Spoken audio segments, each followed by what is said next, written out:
let's talk about Ramp, Jason. This is a big round love Ramp. Ramp that's come into place. Ramp, Sure. when it launched back in 2019, was considered to be effectively a Brex Me Too. A Brex also ran, a Brex clone. And that means that it was working on corporate cards. And it had this early idea of what if we helped our customers save money? So it had this, we'll go through your expenses, we'll find duplicates, we'll help you save a couple of bucks. And honestly, I talked to Eric Gleiman back in the day when it was smaller, and I was a little bit perplexed by the bet. But now the news is that Ramp is now worth $13 billion after a $150 million secondary transaction. A lot of money moving around here, big numbers. My first impression is twofold. One, big secondaries mean later IPOs. And isn't it great to see fintech back in the sun? The thing that's great about fintech and technology is fintech has just traditionally had so much friction, and it's been so slow and arduous and painful to do anything. When I have to deal with a traditional bank, which I have to do because I can't use these new services, I wish I could, for venture funds, right?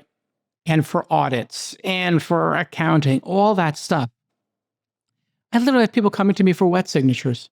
You know what a wet signature is? Is that literally like involving ink? Yes. And I'm like, what planet are we on? How about if this is so important, you have me state my name into a video and take a picture with my IP address and a timestamp to validate it's me. This is how the world has moved. If I'm opening up an account at, some bank, why don't you turn on my camera, let me take a picture of my driver's license, take a picture of myself, you got the IP address, you got my phone number, then you call me back with a live person, make sure it was me. Did you just take your picture? Then send me an email. You can do like a triple authentication with a person with technology. You send a link to my email address on file. You call me on the phone with a human being. You ask me my test questions. You have a second phone number from somebody at my company. This is why these companies are so great. As you remove friction from a product, consumption goes up. As you make a product faster, consumption goes up. As you offer a wider array of services that delight customers and solve problems for them, engagement goes up, revenue goes up. I think that's the story of this cohort of, I think they call them neobanks. I know we used Ramp cards. I don't know if we currently use them, but I remember during a conference we had a getaway and it was really cool. Maybe, I don't know if they gave you one, but we gave Ramp cards to everybody who was traveling, 25 people working on a conference. I think it was actually for the All In Summit 1. We just issued them Ramp cards for their expenses. And we just said, use this for your expenses. We see the expenses coming in. And then, for Ubers, we can do an Uber account because they have Uber for Business. But for everything else, here's your Ramp card. And then we can turn them off. So if somebody goes, AWOL and takes, their Ramp card and wants to go to 11 or whatever the club in Miami is and hit the strip club or the, erotic review at 11, the most damage they can do is 1,000 in funny money. I don't know how far that'll get you at a strip club in Miami. I have no personal experience, but I don't think you'll go very far.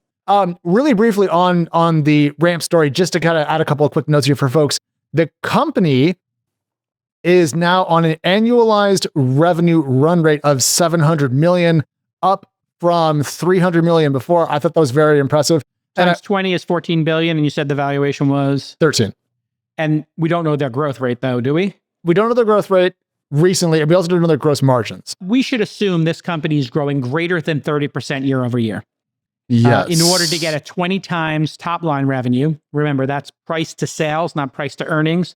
So on a price to sales basis, this is 20 times. Palantir kind of broke all records with like whatever it peaked at, 60, 70, 80 times their top line revenue with, I think, 30 or 40% growth. Companies like Airbnb and Uber might be trading at 2, 3, 4 times growth, and those are incredible businesses. So just to give people some context here, private companies do get great price to sales ratios. Meme stocks that have great leadership and great products can get a great, an otherworldly price to sales ratio. But eventually, these are going to come down to the price to earnings, which is their profits, as you pointed out.